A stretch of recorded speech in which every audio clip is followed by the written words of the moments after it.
కేంద్రంలో బీజేపీ ప్రభుత్వం వచ్చిన తర్వాత అదేవిధంగా రాష్ట్రంలో కాంగ్రెస్ ప్రభుత్వం మొన్ననే ఏర్పడ్డ తర్వాత ఏదైతే ప్రభుత్వ రంగ సంస్థ అయినటువంటి సింగరేణి సంస్థను ప్రైవేటీకరణ చేయడంలో చాలా స్పీడ్గా ఈరోజు అడుగులు వేస్తున్నటువంటి పరిస్థితి మనం చూస్తున్నాం. కేంద్రంలో ఉన్న ప్రభుత్వం అయితే దాదాపుగా ప్రమాణ స్వీకారం చేసి ఒక 15-20 రోజులు కూడా కాలే. కిషన్ రెడ్డి గారు మన ప్రాంతం నుంచి కేంద్ర బొగ్గు గనుల శాఖ మంత్రిగా బాధ్యతలు తీసుకున్నారు. నిజంగా వారు బాధ్యతాయుతంగా రాష్ట్ర ప్రయోజనాల గురించి కనుక ఆలోచించినట్టయితే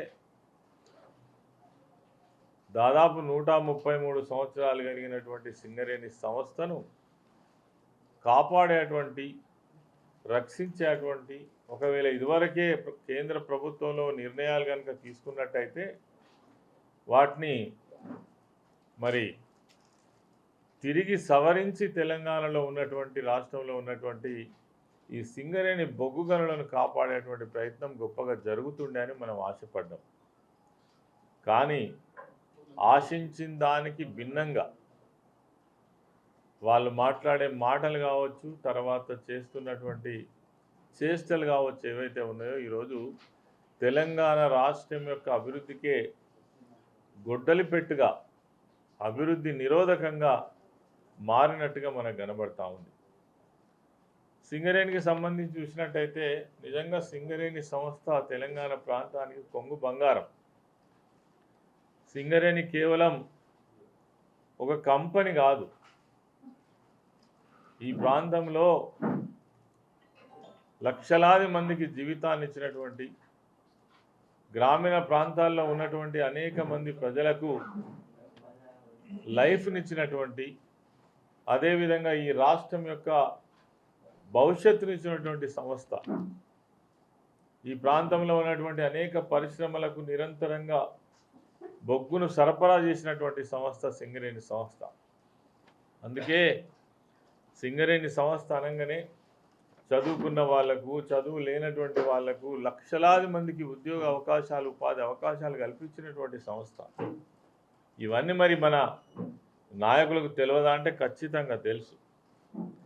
అదేవిధంగా రాష్ట్ర ప్రభుత్వం యొక్క వాటా, కేంద్ర ప్రభుత్వం యొక్క వాటాతో ఈ సంస్థ నిర్మాణం జరుగుతున్నప్పటికీ కూడా రాష్ట్ర ప్రభుత్వం యొక్క చొరవతో తెలంగాణ రాష్ట్రం వచ్చినాక గౌరవ మాజీ ముఖ్యమంత్రి కేసీఆర్ గారి నాయకత్వంలో 10 సంవత్సరాల పాటు మరి లాభాల బాటలో బొగ్గు ఉత్పత్తిని ప్రతి సంవత్సరం పెంచుకుంటూ పోతూ గతంలో బిఏఎఫ్ఆర్ కిందికి పోయినటువంటి నష్టాల బాటలో ఉన్నటువంటి సింగరేణి సంస్థ మరి లాభాల బాటలో ఇప్పటికి కూడా గణనీయంగా ముందుకు పోతూ ఉన్నది. గత సంవత్సరం కూడా లాభాల వాటా కార్మికులకు పంచిచ్చే దాంట్లో 32% లాభాల వాటా కార్మికులకు ఇచ్చినటువంటి సంస్థ సింగరేణి సంస్థ.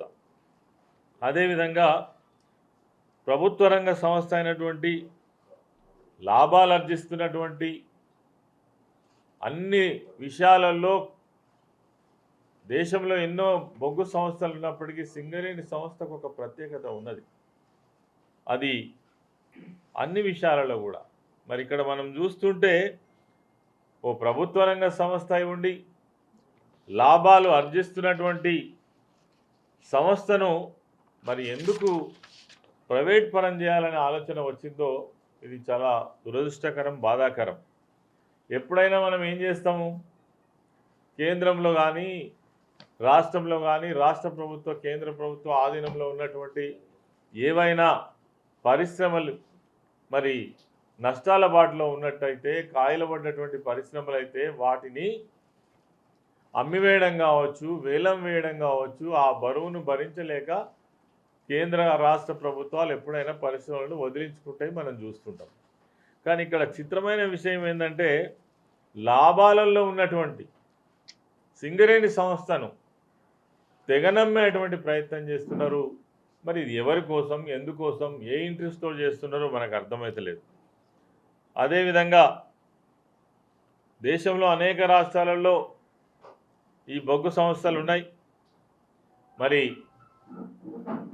ఏదైతే కేంద్ర ప్రభుత్వం ఈ ప్రైవేటీకరణ వైపు అడుగులేస్తున్నదో మోదీ వచ్చిన తర్వాత, మరి ఆయా రాష్ట్రాల యొక్క ప్రయోజనాలను కాపాడడం కోసం అక్కడ ఉన్నటువంటి ప్రభుత్వాలు కావచ్చు, ముఖ్యమంత్రులు కావచ్చు, మా రాష్ట్రం యొక్క అభివృద్ధి కుంటుపడుతుంది అనేటువంటి రిక్వెస్ట్ తోటి మరి గత సంవత్సరం, అంతకుముందు సంవత్సరం వాళ్ళ రిక్వెస్ట్ మేరకు మరి ఒరిస్సాలో ఉన్నటువంటి బొగ్గు గనులు ఆ రాష్ట్రానికి ఉంచడం జరిగింది. తమిళనాడులో ఆ రోజు ఉన్నటువంటి నాయకుల యొక్క మరి రిక్వెస్ట్ మేరకు తమిళనాడును కూడా కాపాడడం జరిగింది. గుజరాత్లో ఉన్నటువంటి బొగ్గు సంస్థలు వాళ్ళకే వదిలిపెట్టడం జరిగింది. కోల్ ఇండియాలో చాలా ప్రాంతాలలో కూడా వాళ్ళు రిక్వెస్ట్ చేస్తే ఆ రాష్ట్రం యొక్క అభివృద్ధి కోసం, ఆ ప్రాంతంలో ఉన్న అవసరాల కోసం ఆ బొగ్గు సంస్థలను అక్కడనే వదిలిపెట్టి వాళ్ళ ఆ రాష్ట్రానికే అందించడం జరిగింది. ఆనాటి నుంచి ఈనాటి వరకు కూడా తెలంగాణ రాష్ట్రం కొత్తగా ఏర్పడ్డ రాష్ట్రం. ఆనాటి ముఖ్యమంత్రి కేసీఆర్ గారు కావచ్చు, ఆనాడు ఉన్నటువంటి సింగరేణి సంస్థలో ఉన్నటువంటి యాజమాన్యం కావచ్చు, అందులో పనిచేస్తున్నటువంటి అనేక కార్మిక సంఘాలు కావచ్చు, తప్పకుండా ఈ సంస్థను కాపాడండి, ఈ సంస్థకు ఒక ప్రత్యేకత ఉన్నది అని లేఖలు రాయడంతో పాటు, ప్రత్యక్షంగా రిక్వెస్ట్ చేయడంతో పాటు, మరి అనేక సందర్భాలలో మరి సమ్మెలకు దిగినటువంటి సందర్భం కూడా ఉన్నది. ఆ సమయంలో ఇదే ఈనాడున్నటువంటి మన ముఖ్యమంత్రి రేవంత్ రెడ్డి గారు ఆనాడు ఒక్క మాట, ఈనాడు ఒక్క మాట. ఆనాడు పిసిసి అధ్యక్షుని స్థాయిలో కేంద్ర ప్రభుత్వానికి ఉత్తరం రాసి సింగరేణి సంస్థను ఖచ్చితంగా కాపాడాలి, ఇది రాష్ట్ర ప్రయోజనాలను ఎట్టి పరిస్థితిలో మీరు మరి విచ్ఛిన్నం చేయొద్దనే ఉద్దేశంతో ఆ రోజు లేఖ రాయడం జరిగింది. మరి ఈరోజు అధికారంలోకి వచ్చిండ్రు, మీరే ముఖ్యమంత్రిగా ఉన్నారు, మీరు రాసినటువంటి లేఖను మీరు కట్టుబడి ఉండాల్సిన అవసరం ఉన్నది. కానీ అధికారం లేకముందు ఒక మాట, అధికారంలోకి వచ్చినాక ఒక మాట. ఇలా అధికారంలోకి వచ్చినప్పుడు ఈ రాష్ట్రం యొక్క ప్రథమ పౌరులు మీరు, ముఖ్యమంత్రిగా బాధ్యతలు తీసుకున్నారు. ఈ రాష్ట్రం యొక్క అభివృద్ధి ఎంత గొప్పగా జరిగితే అంత గొప్పగా మీకే పేరు వస్తుంది. మీ హయాంలో సింగరేణి సంస్థను మూసేసే పరిస్థితి వస్తే ఇంతకంటే దారుణం, దయనీయం ఇంకోటి ఉండదు. అందుకే ఈరోజు రేవంత్ రెడ్డి మరి నరేంద్ర మోడీ ప్రధానమంత్రితో కలిసి ఈ బొగ్గు బ్లాకులను మరి ప్రైవేట్ పరం చేసేటువంటి కుట్రలో ప్రత్యక్షంగా భాగస్వామ్యం కావడం చాలా బాధాకరం. దానికి ఉప ముఖ్యమంత్రి ఎవరైతే మల్లు భట్టి విక్రమార్క గారు ఆ యాక్షన్లో పాల్గొవడం, ఒకవైపేమో ద్వంద్వ వైఖరి కనబడుతుంది. ఇదే మల్లు భట్టి విక్రమ గారు ప్రెస్ మీట్ పెట్టి మేము ఈ సింగరేణి సంస్థకే గనులను ఉంచాలని కోరుతున్నామని చెప్పుకుంటూనే మళ్ళీ కేంద్ర ప్రభుత్వం నిర్వహిస్తున్నటువంటి కిషన్ రెడ్డి గారు నిర్వహిస్తున్నటువంటి వేలం పాటలో పాల్గొనడం అనేటువంటిది చాలా దురదృష్టకరం. ఈ ద్వంద్వ నీతిని మేము వ్యతిరేకిస్తున్నాం. నిజంగా ఈ రాష్ట్రంలో ఉన్నటువంటి కాంగ్రెస్ ప్రభుత్వానికి బొగ్గు గనులను కాపాడాల్సినటువంటి బాధ్యత ఉందా లేదా, మీ వైఖరి ఏందని కూడా స్పష్టంగా చెప్పాల్సినటువంటి అవసరం ఉంది. మరి మీరు స్వయంగా కిషన్ రెడ్డి గారు కావచ్చు, రేవంత్ రెడ్డి గారు కావచ్చు, మొన్న జరిగినటువంటి పార్లమెంట్ ఎన్నికల సందర్భంలో కూడా మీరు 6 జిల్లాలలో మీ పర్యటనల సందర్భంగా మీరేం మాట్లాడినో ఒకసారి ప్రజలందరూ, కార్మికులందరూ, తెలంగాణ ప్రజానికం అంతా కూడా చూసిండ్రు. మేము ఎట్టి పరిస్థితులలో సింగరేణి సంస్థను ప్రైవేట్ పరం చేయబోమని చెప్పిండ్రు. ప్రధానమంత్రి నరేంద్ర మోడీ గారు వచ్చి కూడా ఈ రాష్ట్రానికి ఎట్టి పరిస్థితుల్లో మేము ప్రైవేటీకరణ చేయబోమని చెప్పిండ్రు. నాయకులుగా ఒక నిబద్ధత, ఒక నిజాయితీ ఉండాల్సిన అవసరం ఉంది. ప్రజలకు ఒక సందర్భంలో ఒకటి చెప్పడం, ఆ ఎన్నికలు ముగియంగానే మీ ప్రయోజనం చేకూరంగానే మళ్ళీ మాట మార్చి ఈరోజు సింగరేణి సంస్థను ప్రైవేటీకరణ చేయడం కోసం మీరు కంకణం కట్టుకొని మరి ఈ ప్రక్రియను జరిపించడం అనేది చాలా బాధాకరం. ఈరోజు 100 ఏళ్ల చరిత్ర కలిగినటువంటి సింగరేణి సంస్థకు చాలా హంగులున్నాయి. మరి ఈరోజు మీరు దేశంలో ఏవైతే 90 బొగ్గు బ్లాకులను ప్రైవేటు పరం చేయబోతున్నారో అందులో సింగరేణి సంస్థకు సంబంధించినటువంటి శ్రావణపల్లి కూడా ఉన్నది. మరి వీటిని ఏ విధంగా మినహాయించాలి మీరు ఆలోచన చేయాలి. ఖచ్చితంగా ఒకవేళ ఈ సందర్భంలో కనుక రాష్ట్ర ప్రభుత్వం కానీ కేంద్రంలో అధికారంలో ఉన్నటువంటి కేంద్ర మంత్రి కిషన్ రెడ్డి కానీ మీరు ఈ రాష్ట్రం యొక్క బిడ్డలు, మీకు బాధ్యత ఉన్నది. రాజకీయాలు ముఖ్యం కాదు, రాష్ట్ర ప్రయోజనాలు ముఖ్యం. నిన్న స్వయంగా కిషన్ రెడ్డి గారు ప్రెస్ మీట్ పెట్టి మేము ప్రైవేటీకరణ చేయట్లేదని మాట్లాడుతున్నారు. ఓదికేమో బొగ్గు బ్లాకులను ప్రైవేటు వ్యక్తులకే వేలం వేస్తూ మళ్ళీ ప్రెస్ ముందుకు వచ్చి మళ్ళీ మేము ప్రైవేటీకరణ చేయడం లేదని చెప్తున్నారు. అంటే ఎవరిని మోసం చేస్తారు, ఎవరిని నమ్మిస్తారు? అదేవిధంగా ఈ ప్రైవేటీకరణకు అర్థమైందో కూడా కిషన్ రెడ్డి గారు దయచేసి చెప్పాలి. మేమున్న 10 సంవత్సరాల కాలంలో కేసీఆర్ గారు కేంద్రం నుంచి ఎంత ఒత్తిడి వచ్చినప్పటికి కూడా ఒక్క బొగ్గు బ్లాకును కూడా ఆ రోజు వేలం వేయకుండా ఒక రక్షణ కవచంలాగా తెలంగాణ రాష్ట్ర ప్రయోజనాలను కాపాడినటువంటి ప్రభుత్వంగా పార్టీగా మేము గర్వంగా చెప్తాం. ఇవాళ సింగరేణి కార్మికులకు కావచ్చు, తెలంగాణ ప్రజలకు కావచ్చు. అదేవిధంగా మరి ఈరోజు సింగరేణి సంస్థ దాని యొక్క భవిష్యత్తును ఊహించుకొని ఈ గోదావరి లోయ బొగ్గు గని ప్రాంతంలో ఉన్నటువంటి బొగ్గు నిక్షేపాలను వెలికి తీయడంలో అసలు ఈ గోదావరి తీర ప్రాంతంలో ఉన్నటువంటి బొగ్గు నిల్వలు ఎంత గొప్పగా ఉన్నాయో మరి వాటిని తెలుసుకోవడంలో కోట్లాది రూపాయలు, వందల వేల కోట్లాది రూపాయలు వెచ్చించి మరి ఆ బొగ్గు నిల్వలను కనుగొని భవిష్యత్తును మరి ఏర్పాటు చేసుకొని కోట్లాది రూపాయలు ఖర్చు పెట్టి ఉన్నాయి. అదేవిధంగా 133 ఏళ్ళ సంస్థ, రైల్వేస్ ఉన్నాయి, సొంత వ్యవస్థ ఉన్నది, లాభాలు గడిస్తూ ఉన్నారు.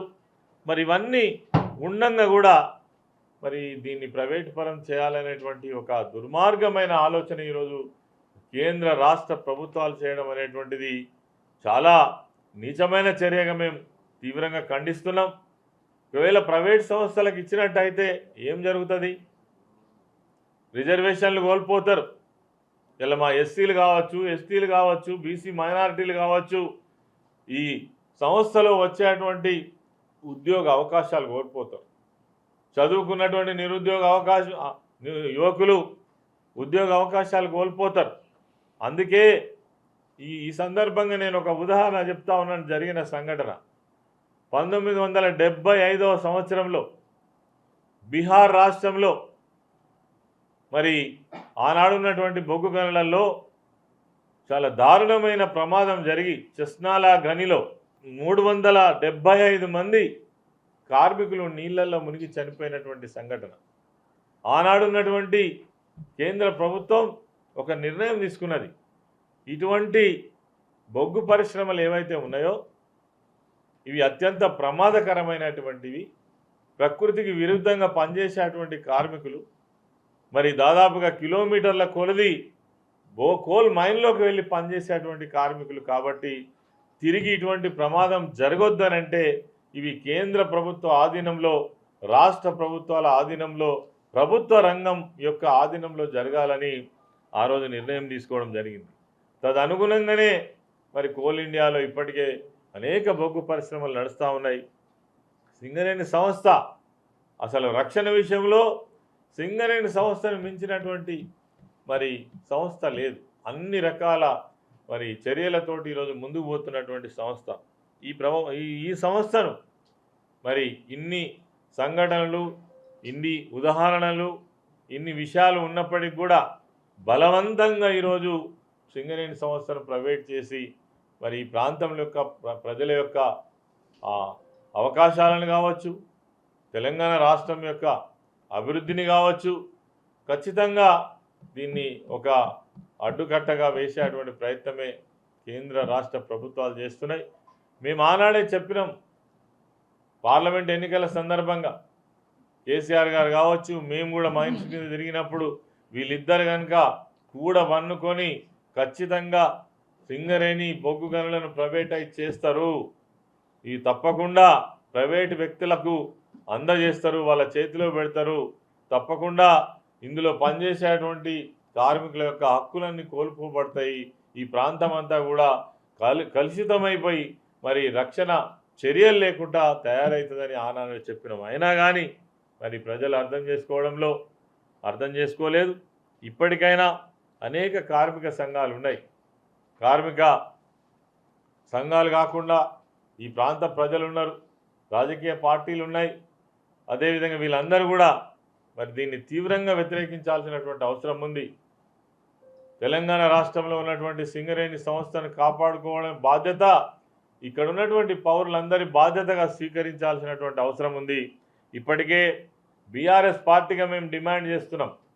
మొన్ననే కేటీఆర్ గారు కూడా హైదరాబాద్లో ప్రెస్ మీట్ ద్వారా చెప్పిండ్రు, మేము హెచ్చరిస్తున్నాం దీన్ని వెనక్కి తీసుకోవాలని. ఎవరైనా ప్రైవేటు వ్యక్తులు వచ్చి ఒకవేళ ఈ యాక్షన్లో పాల్గొన్నప్పటికి కూడా తిరిగి ఏ మంచి పరిస్థితులు వచ్చినట్టయితే దీన్ని మళ్ళీ రద్దు చేస్తాం, దానికి ఎవరు కూడా బాధ్యులు కాదని కూడా ఆ రోజు వారు చెప్పడం జరిగింది. తదనుగుణంగానే నేను ఈరోజు మరి కేంద్ర ప్రభుత్వంలో ఉన్నటువంటి గౌరవనీయులు కిషన్ రెడ్డి గారిని కావచ్చు, ఈ రాష్ట్ర ముఖ్యమంత్రిని కావచ్చు, ఈ ప్రాంతం నుంచి ఎన్నికైనటువంటి మంత్రులు, శాసనసభ్యులు కావచ్చు, మీ అందరి యొక్క బాధ్యత సింగరేణి సంస్థను కాపాడడం.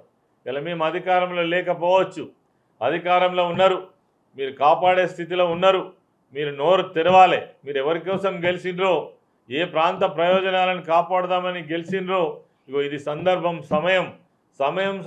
వచ్చినప్పుడు మాట్లాడనట్టయితే ఆ నాయకత్వానికి అర్థమే లేదని కూడా ఈ సందర్భంగా నేను మనవి చేస్తూ ఉన్నాను.